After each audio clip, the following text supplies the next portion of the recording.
My name's Tony Dawson. I'm councillor in Duke's Ward, which covers the town centre and the western part of Birkdale. I am a pensioner. I have been retired now for a few years, and I still am very busy. I support people in the family courts of Britain and other countries who can't afford lawyers. I am the only person, as far as I'm aware, who's ever been granted audience in the Court of Appeal by Lady Justice Black, who's now a Supreme Court Justice.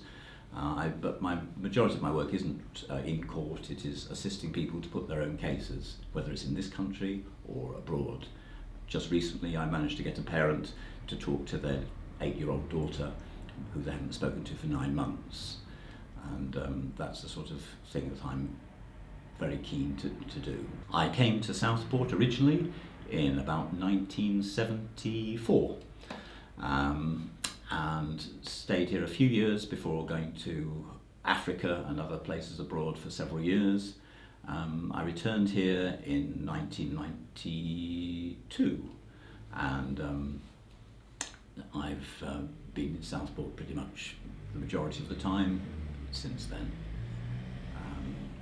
I've been a councillor elected in Duke's Ward since for 9 years. I was the only non-Conservative councillor ever elected in Duke's Ward when I was elected.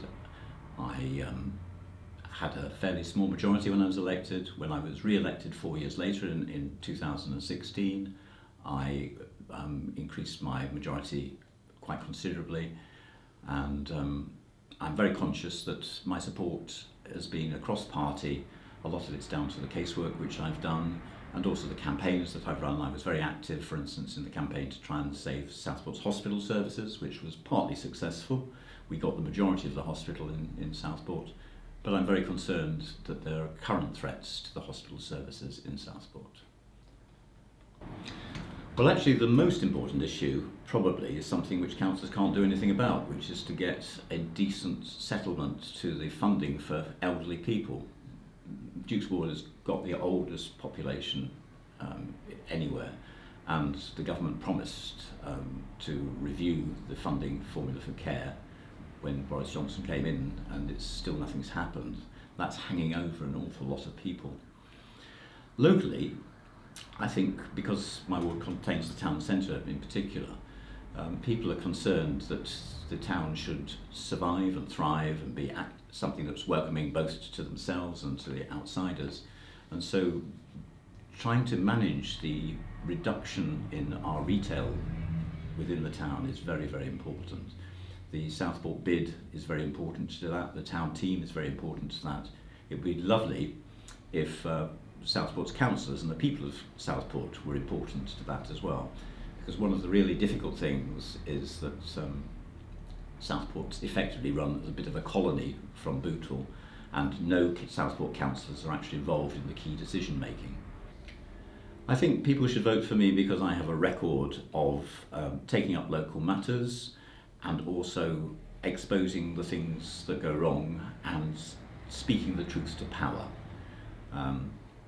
It was me who sorted out the problem when the Labour and Tories got together and tried to make the chief executive redundant. I got the legal advice, and we had to have a special council meeting, and so the Labour and Tories weren't able to put their own man in and make the chief executive redundant. They had to have a proper advertisement and a competitive interviewing, and we eventually came out with Margaret Carney. That wouldn't have happened if it wasn't for me. I'm very proud of that. I also have been an ardent health campaigner. The council now has a job of monitoring the health services, and it's something that I'm very passionate about, having worked in the health service myself for about 10 years in the past.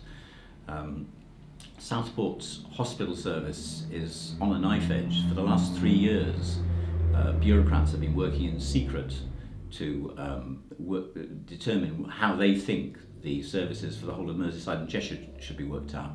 There's currently a public engagement exercise going on, which worries me, because it is my view that they've pretty much made their mind up already about what they're going to do, but this is the sort of gloss that they're producing before they come out with the proposals, which I'm pretty much certain they've already determined.